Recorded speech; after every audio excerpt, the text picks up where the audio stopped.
मेरे प्यारे देशवासियों, नमस्कार।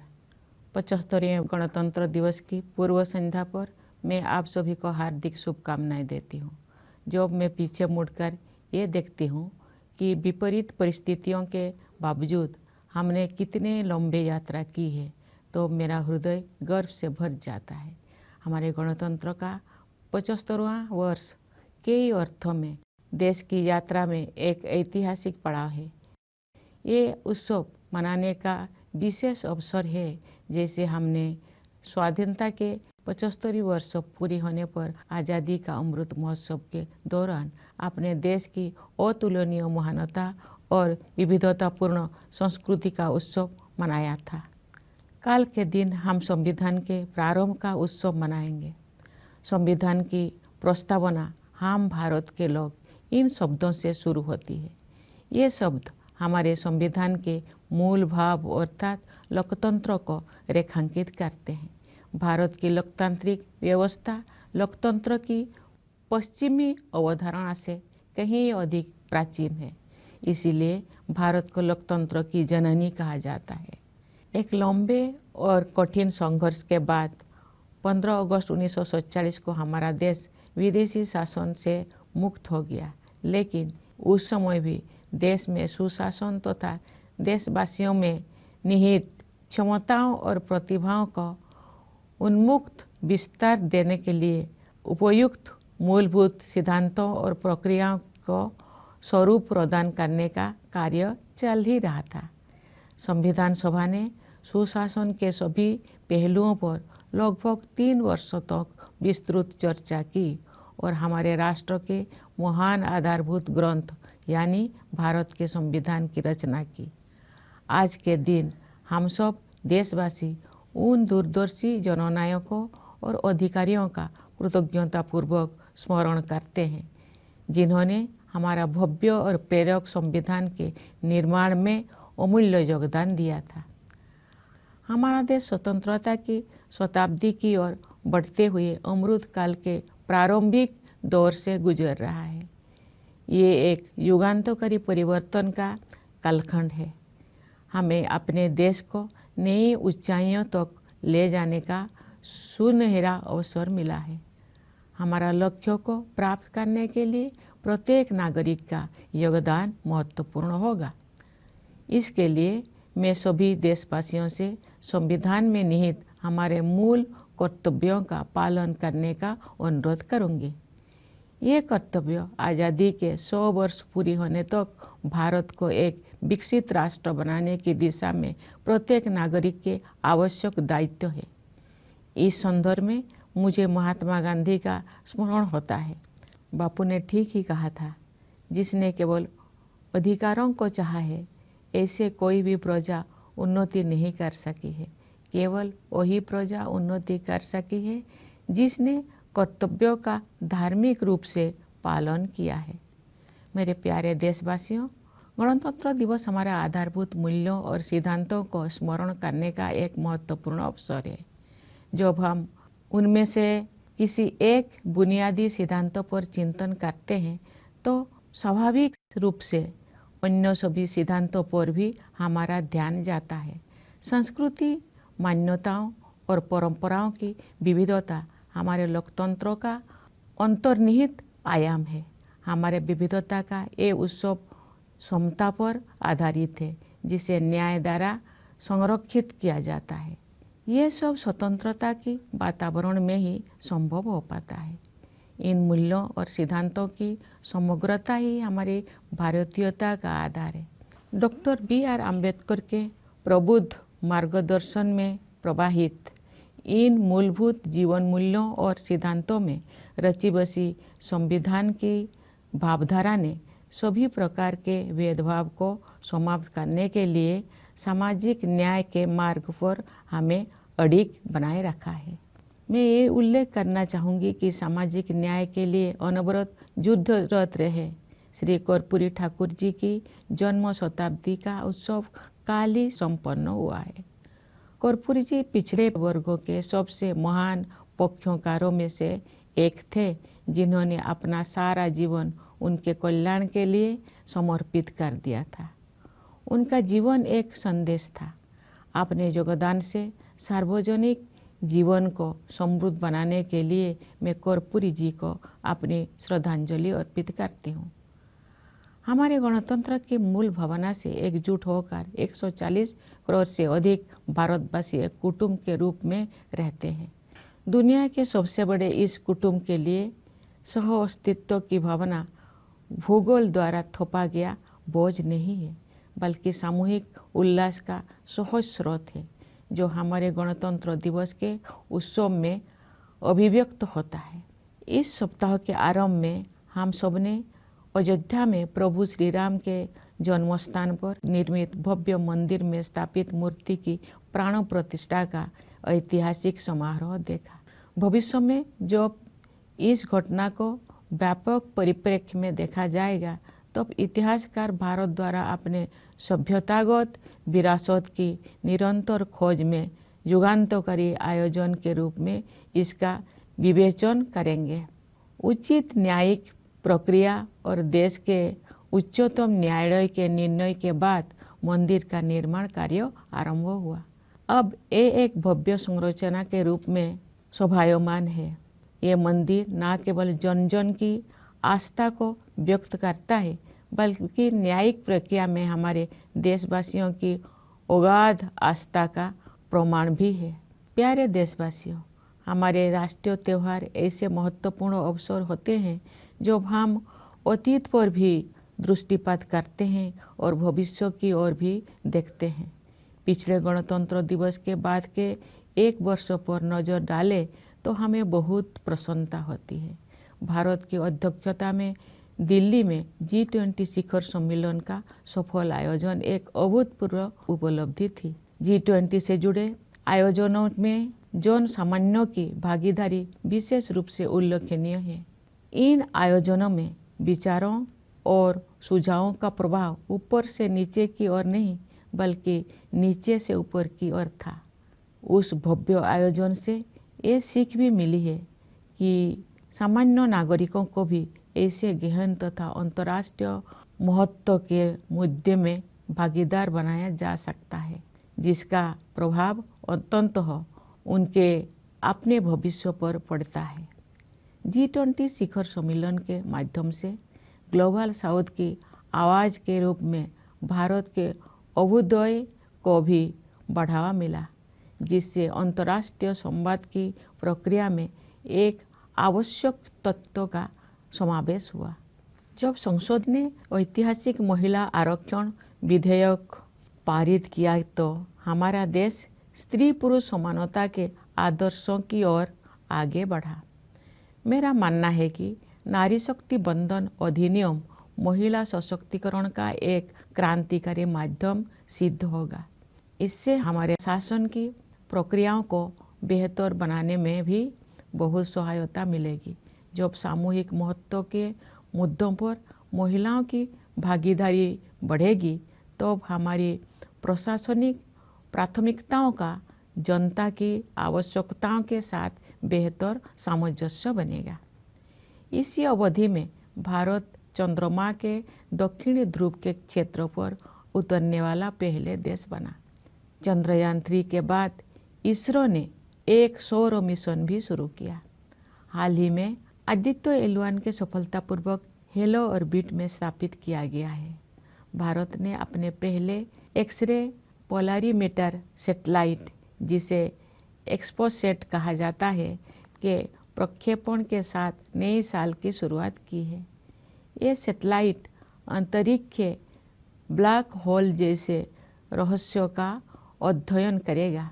वर्ष 2024 के दौरान अन्य कोई अंतरिक्ष अभियानों की योजना बनाए गए हैं। ये प्रसन्नता के विषय है कि भारत की अंतरिक्ष यात्रा में अनेक नई उपलब्धियां हासिल की जाने वाले हैं। हमारे प्रथम मानव अंतरिक्ष उड़ान कार्यक्रम गगनयान मिशन की तैयारी सुचारू रूप से आगे बढ़ रही है। हमें अपने वैज्ञानिकों और प्रौद्योगिकी विशेषज्ञों पर सदैव गर्व रहा है, लेकिन अब ये पहले से कहीं अधिक ऊंचे लक्ष्य तय कर रहे हैं और उनके अनुरूप परिणाम भी हासिल कर रहे हैं। भारत के आंतरिक कार्यक्रम का उद्देश्य संपूर्ण मानवता के कल्याण के लिए विज्ञान और प्रौद्योगिकी की भूमिका को और अधिक विस्तार तथा गहराई प्रदान करना है। इसरो के कार्यक्रम के प्रति देशवासियों में जो उत्साह दिखाई देता है, उससे नई आशाओं का संचार हो रहा है। अंतरिक्ष विज्ञान के क्षेत्र में नई उपलब्धियों ने युवा पीढ़ी की कल्पना शक्ति को नई पंख दिए हैं।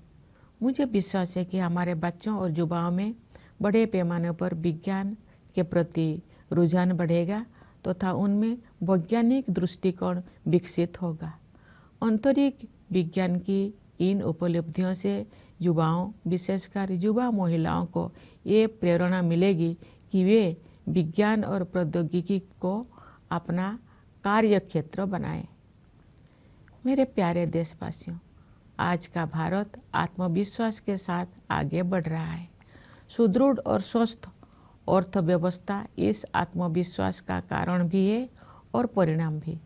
हाल के वर्षों में सकल घरेलू उत्पाद की हमारी वृद्धि दर प्रमुख अर्थव्यवस्थाओं में सबसे अधिक रही है। ठोस आकलन के आधार पर हमें पूरा विश्वास है कि ये असाधारण प्रदर्शन वर्ष 2024 और उसके बाद भी जारी रहेगा। ये बात मुझे विशेष रूप से उल्लेखनीय लगती है कि जिस दूरगामी योजना दृष्टि से अर्थव्यवस्था को गति प्राप्त हुई है, उसी के तहत विकास को हर दृष्टि से समावेशी बनाने के लिए सुविचारित जन कल्याण अभियानों को भी बढ़ावा दिया गया है। महामारी के दिनों में समाज के कमजोर वर्गों को मुफ्त खाद्यान्न उपलब्ध कराने के लिए लागू योजनाओं का दायरा सरकार ने बढ़ा दिया था। बाद में कमजोर वर्गों की आबादी को संकट से उबरने में सहायता प्रदान करने हेतु इन कल्याणकारी योजनाओं को जारी रखा गया। इस पहल को और अधिक विस्तार देते हुए सरकार ने 81 करोड़ से अधिक लोगों को अगले 5 साल तक मुफ्त खाद्यान्न उपलब्ध कराने का निर्णय लिया है। संभवतः इतिहास में ये अपनी तरह का सबसे बड़ा जन कल्याण कार्यक्रम है। साथ ही सभी नागरिकों के जीवन यापन को सुगम बनाने के लिए अनेक समयबद्ध योजनाएं भी कार्यान्वित की जा रही है। घर में सुरक्षित और पर्याप्त पेयजल की उपलब्धता से लेकर अपना घर होने के सुरक्षाजनक अनुभव तक, ये सभी बुनियादी न्यूनतम आवश्यकताएं हैं, न कि विशेष सुविधाएं। ये मुद्दे किसी भी राजनीतिक या आर्थिक विचारधारा से परे है और इन्हें मानवीय दृष्टिकोण से ही देखा जाना चाहिए। सरकार ने केवल जन कल्याण योजनाओं का विस्तार और संवर्धन ही नहीं किया है, अपितु जन कल्याण की अवधारणा को भी नया अर्थ प्रदान किया है। हम सभी उस दिन गर्व का अनुभव करेंगे जब भारत ऐसे कुछ देशों में शामिल हो जाएगा जहां शायद ही कोई बेघर हो। समावेशी कल्याण की इसी सोच के साथ राष्ट्रीय शिक्षा नीति में डिजिटल विभाजन को पाटने और वंचित वर्गों के विद्यार्थियों के हित में समानता पर आधारित शिक्षा व्यवस्था के निर्माण को समुचित प्राथमिकता दी जा रही है। आयुष्मान भारत योजना के विस्तारित सुरक्षा कवच के तहत सभी लाभार्थियों को शामिल करने का लक्ष्य है। इस संरक्षण से गरीब और कमजोर वर्गों के लोगों में एक बहुत बड़ा विश्वास जगा है।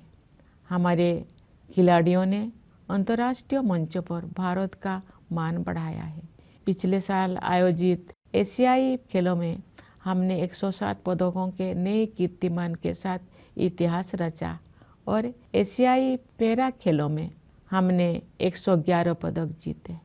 ये अत्यंत प्रसन्नता की बात है कि महिलाएं हमारी पदक तालिका में बहुत प्रभावशाली योगदान दे रही है। हमारे श्रेष्ठ खिलाड़ियों की सफलता से बच्चों को विभिन्न खेलों में भाग लेने के लिए प्रेरणा मिली है, जिससे उनका आत्मविश्वास बहुत बढ़ा है। मुझे विश्वास है कि नई आत्मविश्वास से भरपूर हमारे खिलाड़ी आगामी पेरिस ओलंपिक में और भी अच्छा प्रदर्शन करेंगे। प्यारे देशवासियों, हाल के दौर में विश्व में अनेक स्थलों पर लड़ाइयाँ हो रही है और दुनिया के बहुत से हिस्से हिंसा से पीड़ित है। जब दो परस्पर विरोधी पक्षों में से प्रत्येक मानता है कि केवल उसी की बात सही है और दूसरे की बात गलत है, तो ऐसी स्थिति में समाधान परक तर्क के आधार पर ही आगे बढ़ना चाहिए। दुर्भाग्य से तर्क के स्थान पर आपसी भय और पूर्वाग्रह ने भावावेश को बढ़ावा दिया है, जिसके कारण अनवरत हिंसा हो रही है। बड़ी पैमाने पर मानवीय त्रासदियों की अनेक दुखद घटनाएं हुई है और हम सब इस मानवीय पीड़ा से अत्यंत व्यथित है। ऐसी परिस्थिति में हमें भगवान बुद्ध के सारगर्भित शब्दों का स्मरण होता है। नहीं बेरेन वेरानी समन्तिद कुदाचनम अबेरेन च समन्ति एसो धम सनंतन। इसका भावार्थ है, यहाँ कभी भी शत्रुता को शत्रुता के माध्यम से शांत नहीं किया जाता है, बल्कि अशत्रुता के माध्यम से शांत किया जाता है। यही शाश्वत नियम है। वर्धमान महावीर और सम्राट अशोक से लेकर राष्ट्रपिता महात्मा गांधी तक भारत ने सदैव एक उदाहरण प्रस्तुत किया है कि अहिंसा केवल एक आदर्श मात्र नहीं है जिसे हासिल करना कठिन है, बल्कि ये एक स्पष्ट संभावना है। यही नहीं, अपितु अनेक लोगों के लिए ये एक जीवंत यथार्थ है। हम आशा करते हैं कि संघर्ष में उलझे क्षेत्रों में उन संघर्षों को सुलझाने तथा शांति स्थापित करने के मार्ग खोज लिए जाएंगे। वैश्विक पर्यावरण संकट से उभरने में भी भारत का प्राचीन ज्ञान विश्व समुदाय का मार्गदर्शन कर सकता है। भारत को ऊर्जा के नवीकरणीय स्रोतों को बढ़ावा देने में अग्रणी योगदान देते हुए और ग्लोबल क्लाइमेट एक्शन को नेतृत्व प्रदान करते हुए देखकर मुझे बहुत प्रसन्नता होती है। भारत ने पर्यावरण के प्रति सचेत जीवन शैली अपनाने के लिए लाइव मूवमेंट शुरू किया है। हमारे देश में जलवायु परिवर्तन के मुद्दे का सामना करने में व्यक्तिगत व्यवहार परिवर्तन को प्राथमिकता दी जा रही है तथा विश्व समुदाय द्वारा इसकी सराहना की जा रही है। हर स्थान के निवासी अपनी जीवन शैली को प्रकृति के अनुरूप ढालकर अपना योगदान दे सकते हैं और उन्हें ऐसा करने ही चाहिए। इससे न केवल भावी पीढ़ियों के लिए पृथ्वी का संरक्षण करने में सहायता मिलेगी, बल्कि जीवन की गुणवत्ता भी बढ़ेगी। प्यारे देशवासियों, हमारे स्वाधीनता के 100 वर्ष पूरी होने तक की अमृत काल की अवधि के दौरान अभूतपूर्व तकनीकी परिवर्तन भी होने जा रहा है। आर्टिफिशियल इंटेलिजेंस और मशीन लर्निंग जैसी तकनीकी बदलाव असाधारण गति के साथ सुर्खियों से बाहर आकर हमारी दैनिक जीवन का अंग बन गए हैं। कई क्षेत्र में भविष्य से जुड़ी आशंकाएं चिंतित करती है, लेकिन अनेक उत्साहजनक अवसर भी दिखाई देती है, विशेषकर युवाओं के लिए। हमारे युवा वर्तमान की सीमाओं से परे जाकर नई संभावनाएं तलाश रहे हैं। उनके मार्ग से बाधाओं को दूर करने और उन्हें अपनी पूरी क्षमता का उपयोग करने की सुविधा प्रदान करने के लिए हमें हर संभव प्रयास करना है। हमारी युवा पीढ़ी चाहती है कि सभी को अवसर की समानता प्राप्त हो। वे समानता से जुड़े पुराने शब्दजाल नहीं चाहते हैं, बल्कि समानता के हमारे अमूल्य आदर्शों का यथार्थ रूप देखना चाहते हैं। वास्तव में हमारा युवाओं के आत्मविश्वास के बल पर ही भावी भारत का निर्माण हो रहा है। युवाओं के मनोमस्तिष्क को संभालने का कार्य हमारे शिक्षकगण करते हैं, जो सही अर्थ में राष्ट्र का भविष्य बनाते हैं। मैं अपने उन किसानों और मजदूर भाई बहनों के प्रति आभार व्यक्त करती हूँ जो चुपचाप मेहनत करते हैं तथा देश के भविष्य को बेहतर बनाने में बहुत बड़ा योगदान देते हैं। गणतंत्र दिवस के पावन अवसर की पूर्व संध्या पर सभी देशवासी हमारे सशस्त्र बलों, पुलिस और अर्धसैन्य बलों का भी कृतज्ञतापूर्वक अभिनंदन करते हैं। उनकी बहादुरी और सतर्कता के बिना हम उन प्रभावशाली उपलब्धियों को प्राप्त नहीं कर सकते थे जो हमने हासिल कर ली है। अपने वाणी को विराम देने से पहले मैं न्यायपालिका और सिविल सेवाओं के सदस्यों को भी शुभकामनाएं देना चाहती हूँ। विदेशों में नियुक्त भारतीय मिशनों के अधिकारियों और प्रवासी भारतीय समुदाय के लोगों को मैं गणतंत्र दिवस की बधाई देती हूँ। आइए हम सब यथाशक्ति राष्ट्र और देशवासियों की सेवा में स्वयं को समर्पित करने का संकल्प करें। इस शुभ संकल्प को सिद्ध करने के प्रयास हेतु आप सभी को मेरी हार्दिक शुभकामनाएं। धन्यवाद। जय हिंद, जय Bharat.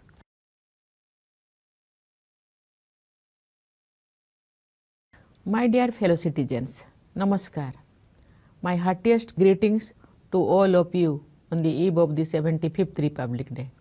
My heart is filled with pride when I look back and see how far we have traveled despite adversities. The 75th year of the Republic is truly a historic milestone in the journey of the nation in many ways. This is an especially festive occasion. Just as we celebrated the unique greatness and diverse culture of our nation during the Azadi Ka Amrit Mahotsav, when we completed 75 years of independence. Tomorrow is the day when we celebrate the commencement of the Constitution. Its preamble begins with the words, "We the people of India," highlighting the theme of the document, namely democracy. In India, democratic system is much older than the concept of Western democracy. That is the reason why India is called the mother of democracy. After a long and difficult struggle, on 15th August 1947, India became free from foreign rule. Yet, the task of framing the principles and processes that would govern the country and unleash its true potential was still a work in progress. The Constituent Assembly spent nearly 3 years holding detailed discussions on all aspects of governance and produced the great founding document of our nation, the Constitution of India.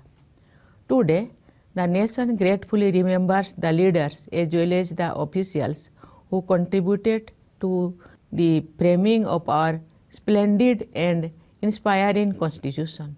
The nation is in the early years of Amrit Kal, the period leading to the centenary of independence. This is the time of an epochal transformation. We are given a golden opportunity to take the country to new heights. Contribution from every citizen will be crucial to achieve our goals. For this, I will appeal to all my fellow citizens to abide by our fundamental duties enshrined in the Constitution. These duties are essential obligations of every citizen towards making Bharat a developed nation when it completes 100 years of independence. Here I think of Mahatma Gandhi, who had rightly said, "No people have risen who thought only of rights, only those did so who thought of duties." My dear fellow citizens, Republic Day is an occasion to recall our foundational values and principles. When we contemplate any one of them, we are naturally guided to the rest. Democracy implies diversity of culture, beliefs, and practices. Celebrating diversity implies equality, which is upheld by justice.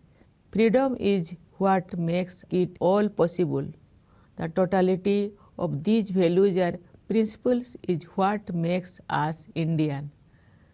Guided by the sagacity of Dr. B.R. Ambedkar, the spirit of the Constitution imbued with these foundational values and principles, has led us invariably on the path of social justice to put an end to all kinds of discrimination. I would like to mention here that the celebration of the birth centenary of a tireless champion of social justice, Sri Karpuri Thakurji, concluded yesterday. Karpuriji was one of the greatest advocates of backward classes who dedicated his life for their welfare. His life was a message. I pay my tribute to Karpuriji for enriching public life through his contributions. The ethos of our republic brings together more than 1.4 billion of us to live as one family. For this largest family in the world, coexistence is not an imposition of geography but a source of happiness which finds expression in our Republic Day celebrations. Earlier this week, we witnessed the historic consecration ceremony of the idol of Prabhu Sri Ram in the glorious new temple constructed at his birthplace in Ajodhya. When this event will be seen in the wider perspective, the future historians will consider it a landmark in India's continued rediscovery of its civilizational heritage. The construction of the temple commenced after the due judicial process and the decision of the highest court of the land. Now it stands as a grand edifice giving a befitting expression not only of people's faith but also as a testament to people's enormous trust in judicial process. My dear fellow citizens, our national festivals are momentous occasions when we together look back and look ahead. If we look at the year since the last Republic Day, there is much to be pleased about. The successful organizing of the Group of 20 summit in the capital under India's presidency was an unprecedented achievement. What was all the more noteworthy was the way the people were involved in the G20 events. The ideas and inputs traveled not downwards from the top but upwards from the bottom. The magnificent event provided lessons for all in making citizens participants in strategic and diplomatic matters that are in the final analysis going to shape their own future. The G20 summit also boosted India's emergence as the voice of the global south, adding a necessary element to the international discourse. We also progressed further towards the ideal of gender equality when the Parliament passed the historic Women's Reservation Bill. I believe the Nari Shakti Bandhan Adhiniyam will prove to be a revolutionary tool of women's empowerment. It will also go a long way in improving the processes of our governance.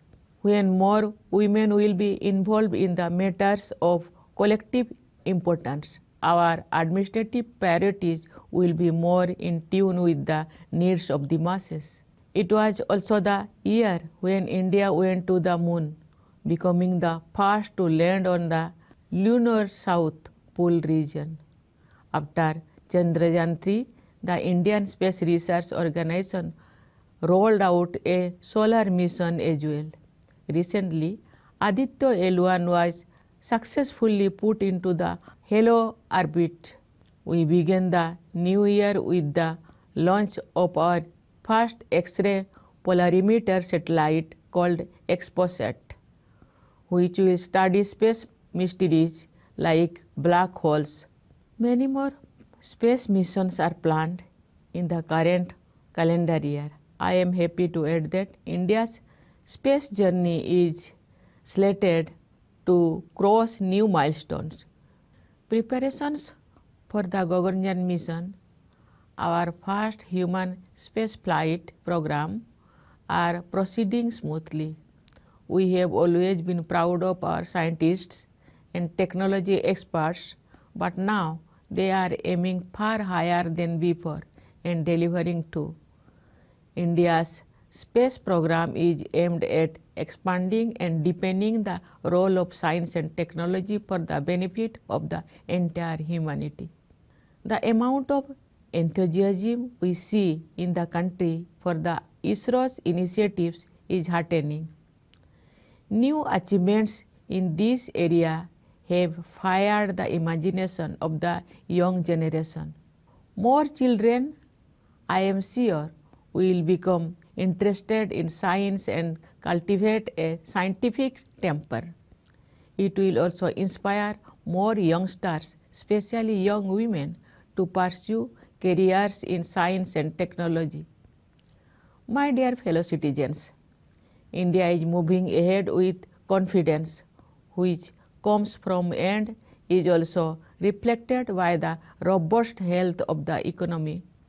Our GDP growth rate has remained the highest among major economies in recent years, and we have all reasons to believe that this extraordinary performance will continue in the year 2024 and beyond. What I find particularly noteworthy is that the same farsighted planning that fuels the economy has also given a push to the welfare drive to make the development inclusive in every sense of term. The government had increased the scope of schemes to provide free food to the weaker sections of society during the pandemic days. These measures were later continued to extend a helping hand to the vulnerable population to come out of that crisis. Expanding the scope of that initiative, the government has decided to provide free food grains to over 81 crore people for 5 years. This may be the biggest welfare initiative of its kind in history. Moreover, there have been a number of mission mode schemes to increase the ease of living for all citizens. From the availability of safe and adequate drinking water at home to the security of having one's own home, these are basic minimum requirements, not privileges. These matters are beyond any political or economic ideology and must be seen from a humanitarian perspective. The government has not only expanded and enhanced the welfare schemes, but it has also redefined the idea of welfare itself. It will be a proud day for us all when India becomes one of those few countries where homelessness is a rarity. Similarly, the national education policy gives adequate thrust to bridge the digital divide and create a uniform educational structure for the benefit of the underprivileged students. The expanding insurance cover of the Ayushman Bharat scheme aims to bring together all beneficiaries under its umbrella and provides a great reassurance to the poor and the vulnerable. Our sportspersons have raised India's profile on the international stage. In the Asian Games held last year, we made history with a record-breaking tally of 107 medals, and we won 111 medals in Asian Para Games. We are glad to see that women are making very impressive contribution to our medal tally. Our sports stars have inspired children to take up diverse sports and games, helping them boost their self-confidence. I am sure that our sportspersons who are infused with this new confidence will deliver an improved performance in the upcoming Paris Olympics. Dear fellow citizens, in recent times, many conflicts have emerged around the world and several parts of it have been suffering from violence. When each of the two conflicting sides believes that it is right and the other is wrong. The way out should be found in the plight of reason. Unfortunately, instead of reason, fears and prejudices have fueled passions, leading to relentless violence. There have been a series of humanitarian tragedies on a large scale, and we feel aggrieved over the human suffering. In such times, we recall Lord Buddha's words, Nahi verena verani samantidha kudachanam oberencha samanti eso dhamma sanantana. It means not at any time are enmities appeased here through enmity, but they are appeased through non-enmity. This is the eternal law. From Vardhaman Mahavir and Samrat Ashok to the father of the nation Mahatma Gandhi, India has time and again shown that non-violence is not just an ideal that may be difficult to achieve, but it is a distinct possibility. In fact, it is a lived reality for many. Let us hope that the regions embroiled in conflicts will find a peaceful way to resolve conflicts and bring about peace. India's ancient wisdom can also help the world find a way out of the global environmental crisis. I am glad to see India at the forefront of promoting renewable sources of energy and taking a leadership position in global climate action. India has launched the LIFE movement for adoption of environment-conscious lifestyle. The global community has appreciated our country's emphasis on individual behavior change for dealing with the issues of climate change. People everywhere can and must contribute by bringing their lifestyle in tune with Mother Nature. That will not only help save the planet for the generations to come, but will also enhance the quality of life. Dear fellow citizens, the period of Amritkal is also going to be the period of unprecedented technological changes. Technological advances like artificial intelligence and machine learning have moved from headlines into our daily lives at a breathtaking speed. There are numerous areas of concern in the foreseeable future, but there are also exciting opportunities ahead, especially for the youth. They are exploring new frontiers. We need to do all we can to remove hurdles from their path and let them unleash their full potential. What they want is equality of opportunity. What they want is not the same old rhetoric of equality, but the realization of our cherished ideal of equality. It is after all their confidence that is building the India of tomorrow. Moreover, the mind of the youth is shaped by teachers who are the real architects of the nation's future. I would also like to make a thankful mention of our farmers and laborers who toil silently and make a mighty contribution to creating a better future for the nation. On the eve of this auspicious occasion, India also gratefully salutes the members of our armed forces, police and paramilitary forces, without whose valor and vigil we would not have scaled the great heights we have. Before I conclude, let me offer my greetings to the members of the judiciary and civil services. My Republic Day greetings to the officials of India's missions abroad and the diaspora community. Let us all dedicate ourselves to serve the nation and fellow citizens in every way we can. My best wishes to all of you in this endeavor. Thank you. Jai Hind, Jai Bharat.